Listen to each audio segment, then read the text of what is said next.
In this lesson, we're going to be taking our first look at the Minor Arcana Suit of Swords. So that's going to include the Ace through to number 5. So 5 cards. So, okay, starting with the Ace. Here we are. Suit of Swords, representing the element of air. Okay, so let's look at the symbolism of the sword. The sword is a symbol of combat, and on another level it's also a symbol of truth. If you think of the sword as cutting through, you know, it cuts through the quick and through to the truth. What we see here is the divine hand coming out of the clouds, bearing a crowned sword. Okay, now in the crown you can see two branches. There's an olive branch and a palm branch. The palm branch is a symbol of celebration. The olive branch is a symbol of peace and truce. So actually what we have here is the upright sword is a symbol of victory. As you can see, there is quite a barren sort of mountain landscape in the background. There's none of the sort of richness or verdancy that you see in, say, the Suit of Pentacles, you know, where the divine hand is basically in the sky and hovering over a rich garden. There's none of that here. This is sort of quite a barren landscape. So cutting through to the truth, combat. This is the element of air. So swords are dealing with matters of the mind and of rational thought, very much the realm of air. So you're dealing with, first and foremost, matters of the truth. Combat, so you're dealing with, you know, sort of think rational struggles, mental struggles, you know, anything basically, you know, any way that we have to sort of, you know, mentally and rationally cut through to the truth and find our way forward. What else are we dealing with? Conflict, you know, conflict and inner turmoil is also dealt with, you know, in the Suit of Swords. Yeah, so aces, as always, are the pure expression of the element. So this is also representing new beginnings within that element. So yeah, new beginnings in terms of peace or war, new beginnings in our understanding of the world, new beginnings, you know, cutting through to a more truthful or clearer place where we see the world, you know, in a more enhanced way. In its dark aspect, if we're going to reverse the card or if we're using reversals in the reading, you know, this is not such a good new beginning. You know, the branches, the palm branch of celebration and the olive branch of peace are obviously, you know, that works against them. So this is a new beginning in conflict. You know, this is not peace. This is not celebration. You know, that has a much more negative context. And also, if we're reversing this, we're out of the realm of truth into the realm of lies, into the realm of deception. We're certainly into the realm of war and conflict, you know, and if you look at this upright as actually representing something, the celebration of something selfless, if we reverse it, you know, we do away with the, you know, the elements of peace and truth. You know, we're very much into the selfish territory of war. Every man for himself, every woman for herself. Yeah, so new beginnings always, but for better or for worse in this instance. So the pure representation of the Suit of Air, singularity. So again, the Ace is a card of potential rather than being a card of realization. That only begins when we step to the number 2. I mean, again, if you look at before we go on, if you look at the Golden Dawn card, very similar. I mean, we can see again similarly the palm branch and the olive branch, the crown sword. Yeah, the crown, divine truth, you know, so truth that operates on many levels. But it shows that the fact that the sword is crowned, that shows that truth is something to be valued. Transparency is something to be valued, something to be revered, honesty, all of those things that go, you know, with the, you know, the positive side of the rational mind. So very, very similar in the Golden Dawn deck. Okay. Moving on to the Two of Swords. So we're out of the realm of potential into the realm of initial realization. Now, a sword on its own is just an emblem. Cross two swords and you are into the potential realm of conflict, battle, you know. This is an interesting one with the two. The two in the Golden Dawn system is referred to as the card of peace restored. Now that may sound strange, but 2 is also a number of balance. We see that, you know, that is reflected across the 2s in, you know, in the rest of the minor arcana. 2 is a number of complementarity. So in the Two of Cups, we see the card of relationship and of love. So if you have balance alongside the unease of 2 crossed swords and conflict, that leads to something very uneasy. Peace restored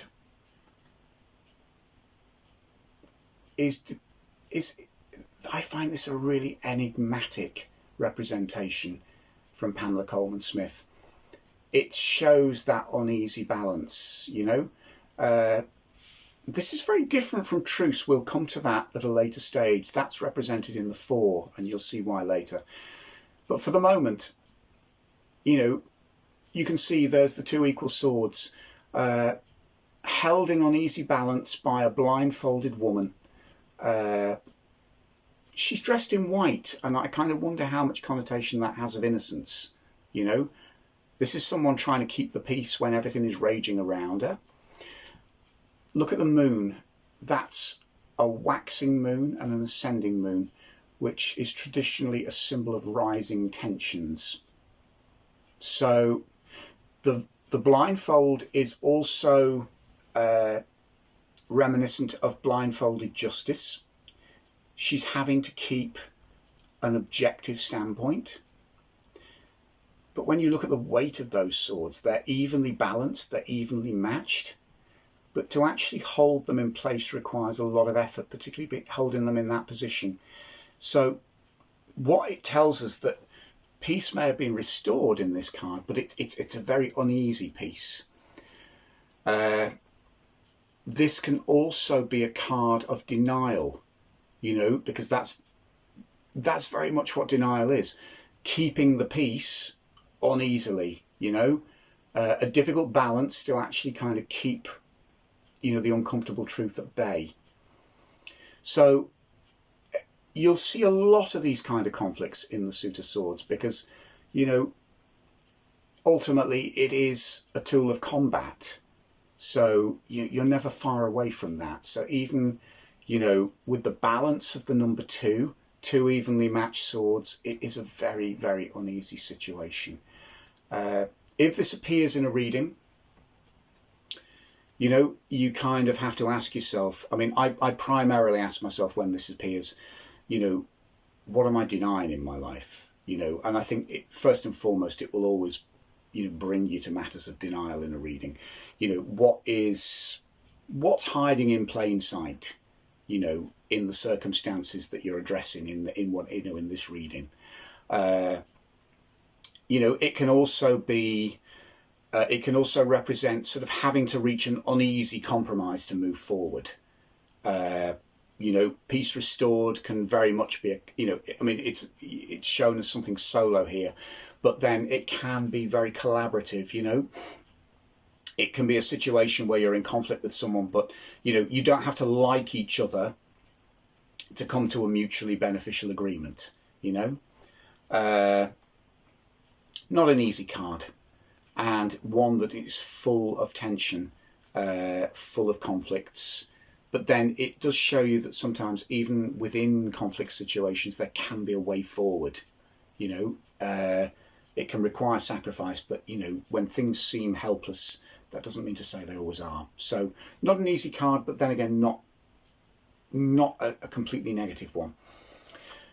If we turn it upside down, if we look at its dark aspect, I think you're very much into the realms of denial in the dark aspect. That can be,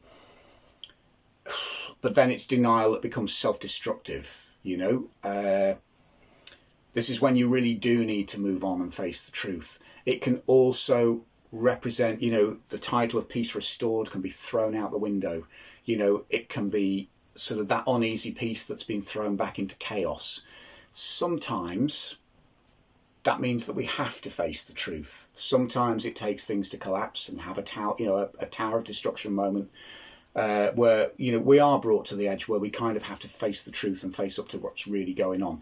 Maybe when she's turned upside down, the blindfold drops off.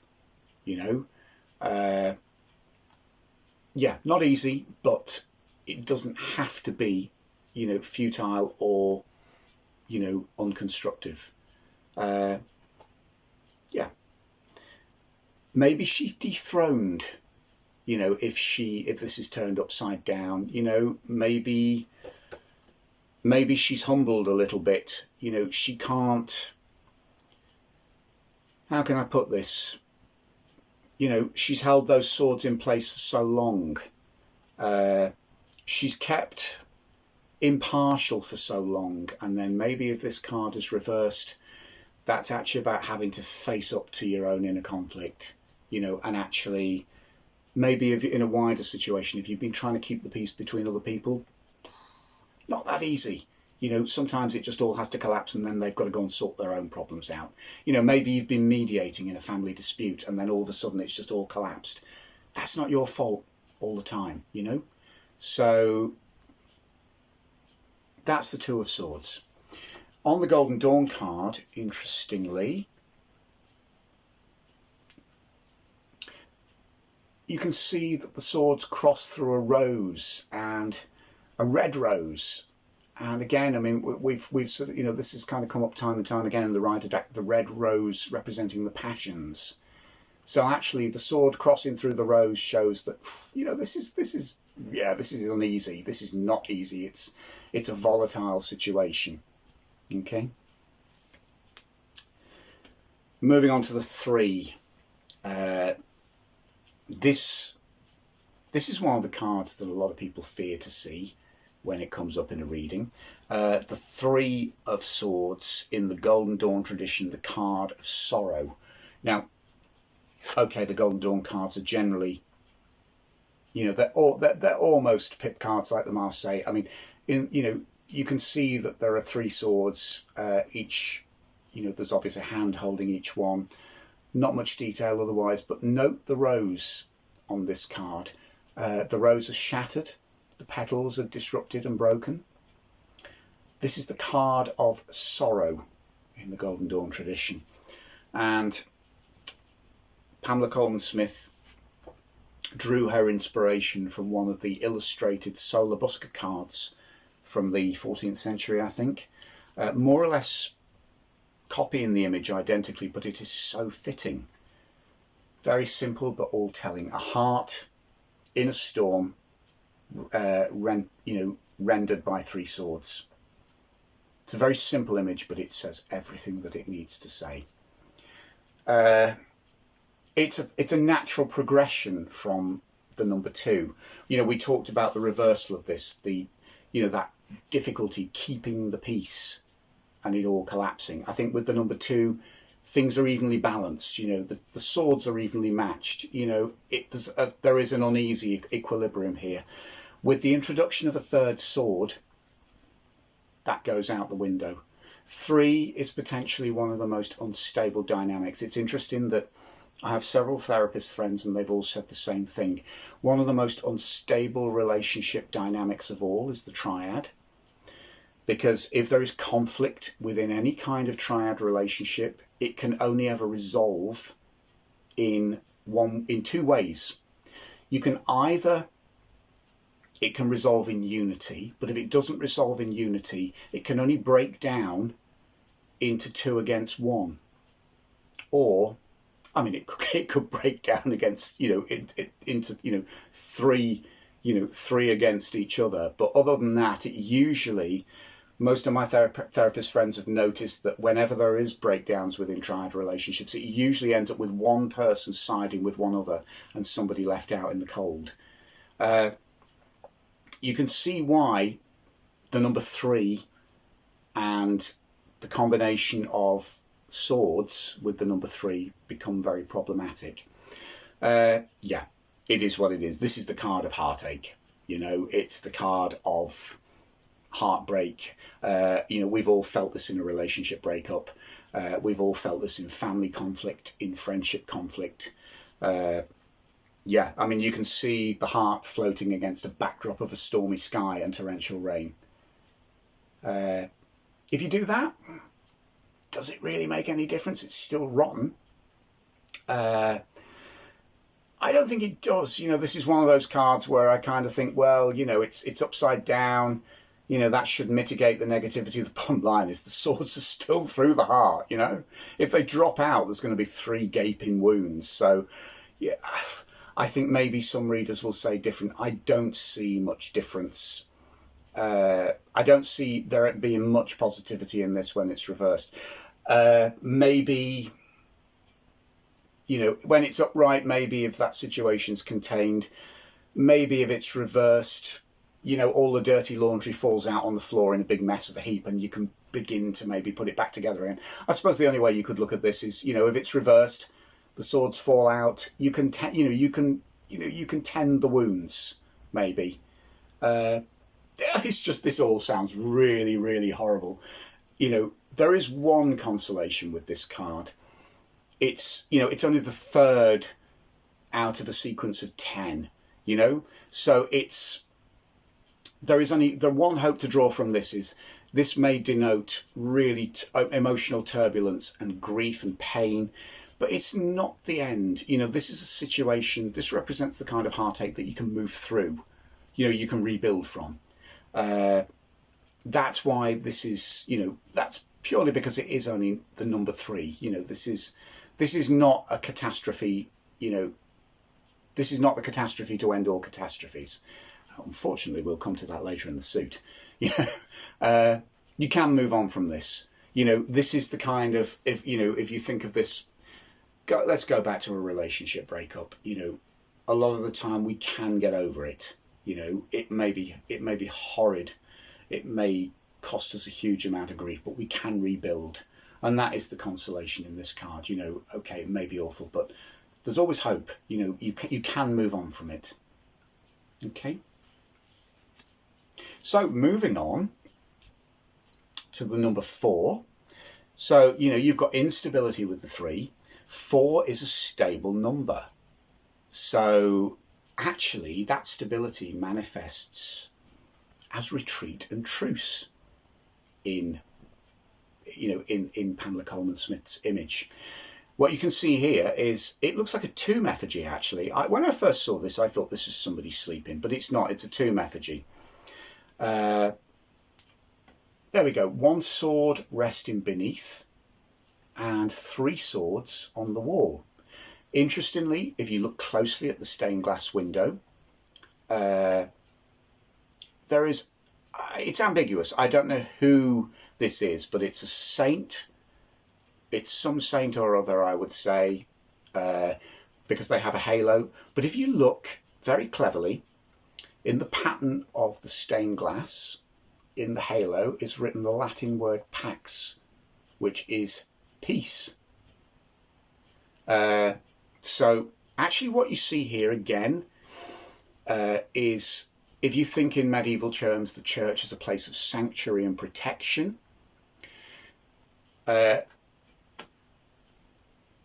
the sort of the figure of the sleeping knight in the tomb effigy. This is a symbol of retreat and hibernation. It's called, in the Golden Dawn system, rest from strife. Crowley calls it the card of truce. Maybe that is a bit ambiguous, because maybe I was wrong. Maybe there are aspects of truce in both of these, you know. But let's think of it as rest from strife. Truce as well, maybe, if we want, but rest from strife primarily. This is, think of having been through all of this, you know, the conflict, the heartache, the grief, you know, the wounding. Think of this as a time or a place where you can escape, you can hide, and you can lick your wounds, you can recover. Okay? I can give a personal example for this, which I think illustrates the card quite well. Back in 2013, in the early months of 2013, I went through what I would probably describe as the most significant relationship breakup stroke ending of my life. I basically called time on a relationship with somebody that I loved very, very deeply. You know, this is not a case of apportioning blame. It was just a recognition that actually it had really it could go no further, and it was very unhealthy. It had to be severed. I felt this 100 times over in actually making that decision. This feeling persisted for a long, long time afterwards. Probably, if I'm honest, is still there a little bit. The timing was bizarre, because actually I called time on that relationship. I ended it, and a couple of days before I ended it, I'd gone to dinner with a friend who, without realising, was suffering with a really nasty gastric virus which was about to manifest. And of course it hadn't manifested, but he was in the contagion stage. Within about 4 days of having ended the relationship and feeling this, I was housebound, bedbound, and basically I was ill for 2.5 weeks. How I got through that illness was I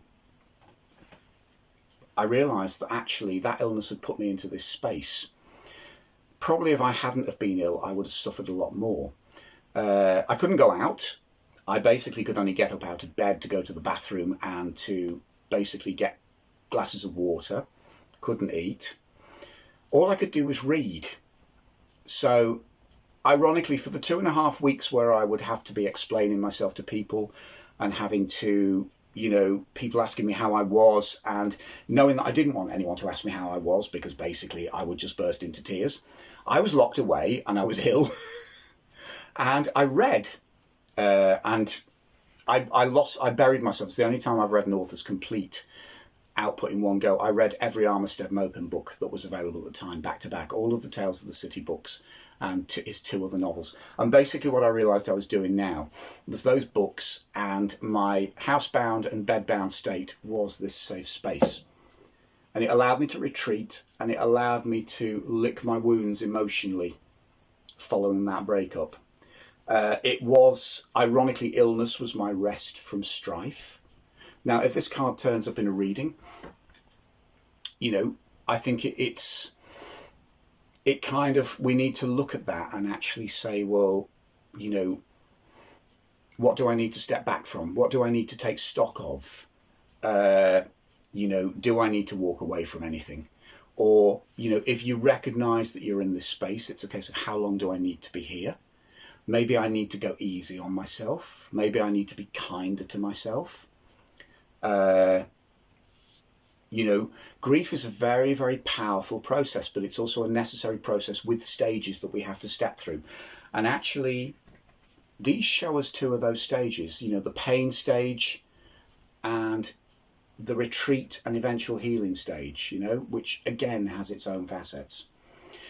If that's reversed, maybe that's time for us to begin to re-emerge, you know, or maybe it challenges us that maybe we've retreated for too long. You know, maybe we're now hiding away when we actually need to be re-engaging. But never underestimate this card.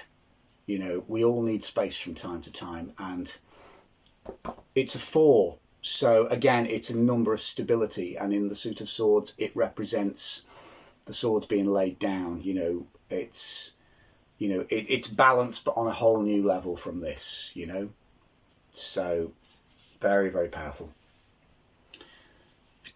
So we can't always stay in those safe spaces. And moving on to the 5,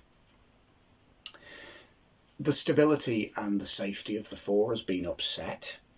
Again, in its upright aspect, this feels like a negative card. It's called the card of defeat in the Golden Dawn. Again, you know, you've got the balance has been upset. You know, 5 can only divide. It can divide into 1 against 4, defeat. 3 against 2, defeat. You know, whichever way, you can't win with the 5. Again, it's another one where in the Golden Dawn you can see the rose in the centre is shattered. And how Pamela Colman Smith depicts it is like this. You can see it's one of her stage cards. You see the sea in the background, but basically the play that's being acted out here is of a defeat. Now, ironically, this is 2 against 1, but it's the 1 that's won, which is which is actually quite shocking. Look at his face. There's a hideous amount of smugness going on there. Smugness, arrogance, you know. There are 2 defeated parties in the, walking away towards the background. The winner has 3 swords in his hand. He's basically managed to wrestle the swords from the vanquished. 2 are on the floor, 2 are in his hand, and he's leaning quite smugly on the 5th. They've been disarmed. He has all of the weapons. So it's a card of defeat, but then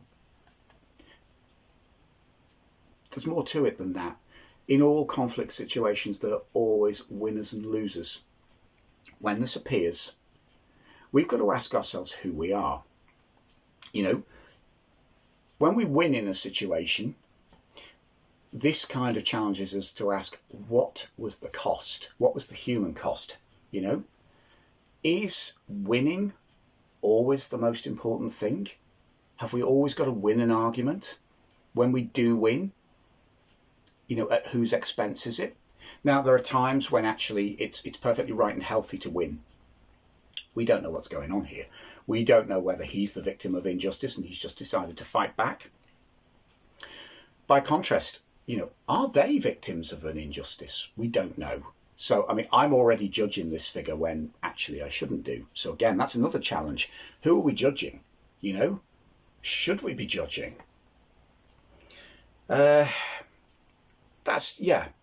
Winners and losers in any defeat situation, in any conflict situation. You know, when we've battled through, particularly as well, if you look at it in terms of, you know, and look at the last terms of these, and particularly if we look at it in terms of relationships, you know, is it really, really necessary that we prove our point? You know, sometimes actually it might just be better to walk away. Even in the walking away, we can't always be blameless, and I know that. We've all made mistakes.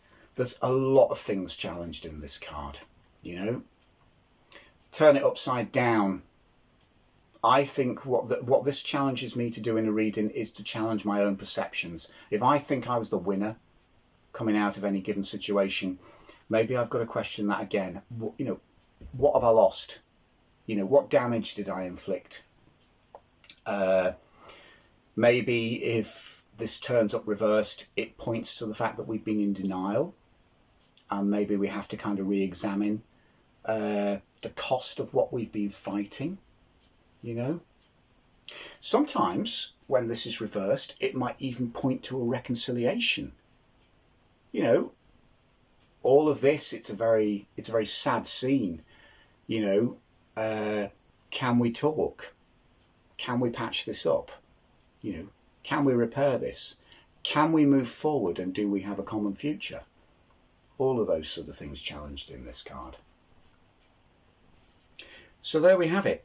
That is the first 5 cards of the Suit of Swords. My interpretations are by no means exhaustive. I mean, very much what I'm doing here is actually, these are my own personal meditations on the cards. I hope these are helpful for you. I hope this gives you a foundation that you can actually build on as you're exploring the deck yourself. In the next lesson, we'll be looking at cards 6 through to 10 in the Suit of Swords before we go on to the court cards. If you've enjoyed this lesson and found it helpful, please hit the like button, share it with your friends, and subscribe to my channel to find out when I share new videos or go live. You can also find me on Instagram at Chris Butler Artist, on Twitter at Butler Tarot, and on Facebook at The Sacred Tarot. Thanks for watching, and see you next time.